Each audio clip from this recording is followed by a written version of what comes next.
Hello, today I'm going to be talking about Monday, the 6th of November 2023, which was Sean's class. So today was it was an odd one, more for the afternoon, but no. Um, so for the morning, um, we Sean is still doing the peer one-to-one reviews. So while he was doing that, I was cracking down on my performer research template and research table. So for the actual thing, as I mentioned or may not have mentioned, I have picked the bands I'm doing. I've picked the songs I'm doing, and I've begun researching began researching the bands. So um, as I mentioned, for the 70s part of it, I've got to do song analysis for it, and I've broken down in which way I'm going to do those. So I'm going to start off, and I've already done. So the songs I picked are "Kickstart My Heart" by Motley Crue, "Bark at the Moon" by Ozzy Osbourne, and "Master of Puppets" by Metallica. Um, Simply because those ones, apart from Master of Puppets, are my favorite. But Master of Puppets I picked because even if you don't listen to Metallica, you know what that song is.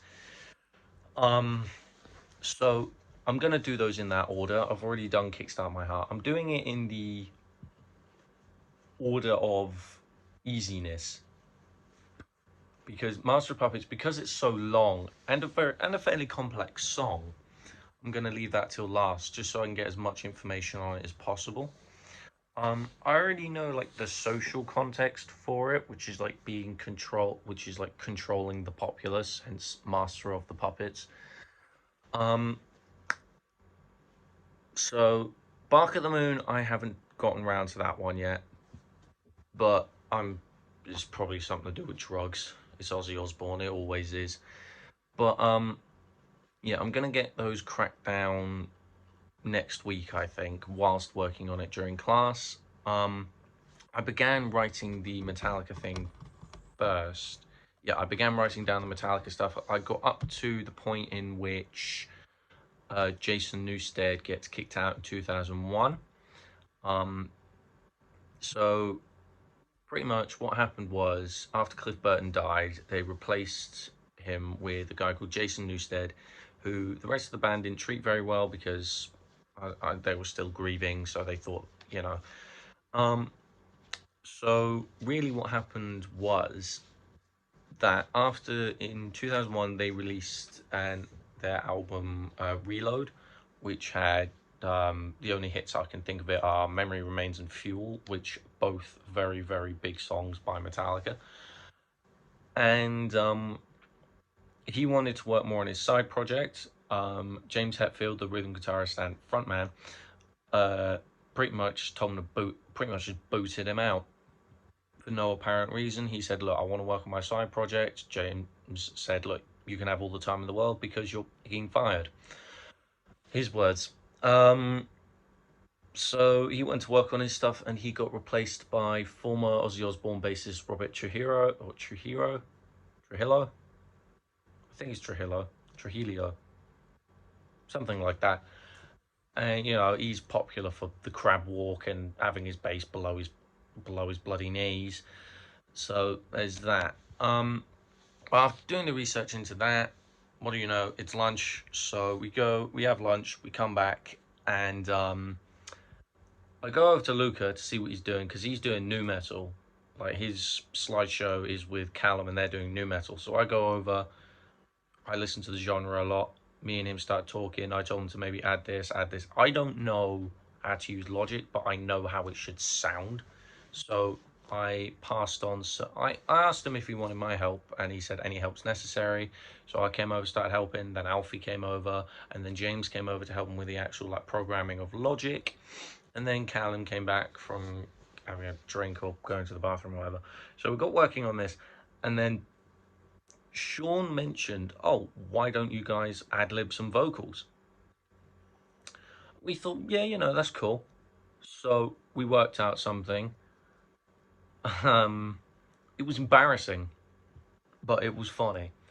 Um, so it was just like the start. So we took inspiration from Slipknot a bit. Um, I'd like to point out none of us can sing, let alone do metal vocals. So it just sounded awful. I just need to stress how bad that it sounded. Um, so we took inspiration from a song called Before I Forget, which at the start he goes like go, and then everything kicks in. So we made a little gap for that, and then James said, "Oh, why don't we do a growl?" No, it was Lucas said, "Why don't we do like a riser growl type thing?" And then one of us just goes, I'm still not allowed, I'm still not sure if I can swear in these, but pretty much he said the F word with like his attempt at a growl. So yeah, we had this all planned. We had a microphone plugged into a preamp and everything. What we didn't realize was that it was going to be done in front of the whole class. So we're all there in a semicircle. Me, Callum, Alfie, James, and Lucas. So 5 of us. And we do it, and it sounded awful. And then I'm like, oh, I'm glad no one's recording. I turn around, I see 3 phones recording us, and oh my god, I sort of just crumpled in myself. It was that embarrassing. The cringe was too much. But Sean being Sean, he was just like, you gave it an attempt, I guess. So he put some effects on it. He put a bit of delay, or what I think he put some delay on it, and that just made it worse. Like, it's one of those things where not even auto tune could save you. But after we got that done, I tried creating a new metal piece.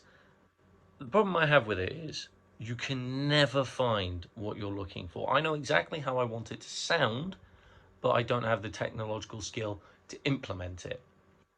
So I was just sort of stumped for an hour, just trying to find it. I got about 4 bars, if that.